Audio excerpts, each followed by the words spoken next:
আসসালামু আলাইকুম ওয়া রাহমাতুল্লাহি ওয়া বারাকাতুহু। সুপ্রিয় দর্শক শ্রোতা, আজকের ভিডিওর মাধ্যমে আমরা নাস্তিকদের একটি প্রশ্নের জবাব জেনে নিব। তারা আল্লাহ তাআলা সম্পর্কে একটি প্রশ্ন করে যে আল্লাহ তাআলাকে কে সৃষ্টি করলো। তাদের যুক্তি হলো, সৃষ্টি ছাড়া যদি কোনো কিছু সম্ভব না হয়, কোনো কিছুই যদি অস্তিত্বে না আসে, তাহলে আল্লাহ তাআলার স্রষ্টা কে?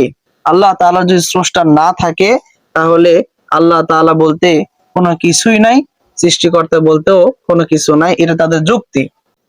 প্রিয় দর্শক, তারা যে বিভ্রান্তিগুলো ছড়াচ্ছে তাদের জ্ঞানের স্বল্পতার কারণে, তাদের মূর্খতার প্রমাণ তারা দিয়ে যাচ্ছে।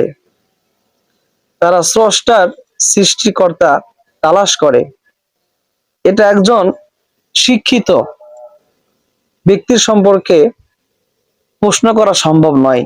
যারা অজ্ঞ এবং বিভ্রান্ত ছড়াতে চায় তাদের দ্বারা এরকম প্রশ্ন করা সম্ভব।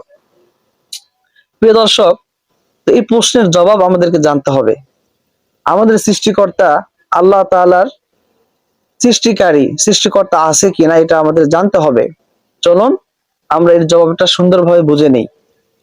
প্রিয় দর্শক, যদি সৃষ্টিকর্তার স্রষ্টা থাকে, তাহলে যাকে আমরা স্রষ্টা মানতেছি তিনি স্রষ্টা হওয়ার যোগ্য নন। যদি স্রষ্টার আবার স্রষ্টা থাকে, তাহলে তিনি স্রষ্টা হবেন কিভাবে? তিনি তো স্রষ্টা হওয়ার যোগ্যতাই রাখেন না। তাহলে বোঝা যায় স্রষ্টা তিনিই হবেন যার উপরে আর কোনো স্রষ্টা নাই। যদি থেকে থাকে তাহলে তিনি স্রষ্টা নয়।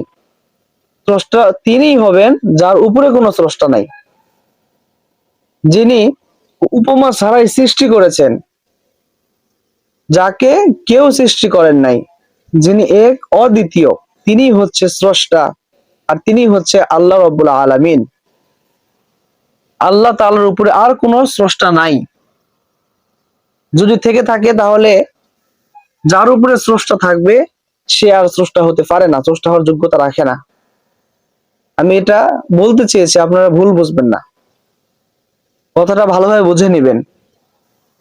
যাকে আমরা স্রষ্টা মানি তার উপরে যদি আরেকজন স্রষ্টা থাকে, তাহলে যাকে স্রষ্টা মানলাম তিনি তো স্রষ্টা হওয়ার উপযুক্ত নন।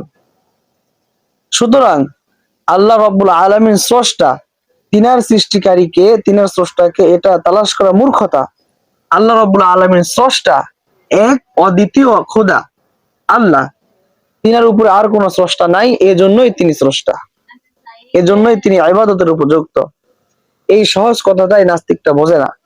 আল্লাহ তাআলা এই সমস্ত নাস্তিকদেরকে হেদায়েত দান করেন, অথবা তাদেরকে আল্লাহ তাআলা মুসলমানদের বিভ্রান্ত করা থেকে যেন দূরে রাখে, তারা যেন মুসলমানদেরকে বিভ্রান্ত না করতে পারে, আল্লাহ তাআলা যেন সেই ব্যবস্থা করে দেন।